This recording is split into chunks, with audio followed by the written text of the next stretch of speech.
ఫుడ్‌లో ఇది తినగూడదు, అది తినొచ్చు అనేది స్థూలంగా ఏమీ లేవు. బ్యాలెన్స్‌డ్ డైట్ అంటే ఏంటి?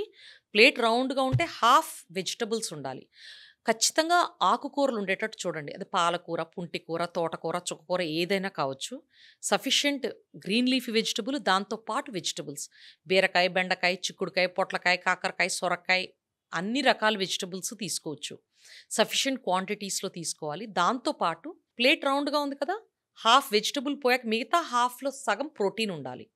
ప్రోటీన్ ఎంతుండాలి? 1 gram per KG body weight. అంటే 50 కేజీల మహిళకి 50 గ్రాములు ప్రోటీన్ ఇవ్వటానికి ట్రై చేయండి. ఒక గుడ్డులో 7 గ్రామ్స్ ప్రోటీన్ ఉంటుంది. సో, 2, 3 గుడ్లు, ఒక పీస్ ఆఫ్ చికెనో, ఫిషో లేకపోతే ఏదో మటనో పెట్టొచ్చు.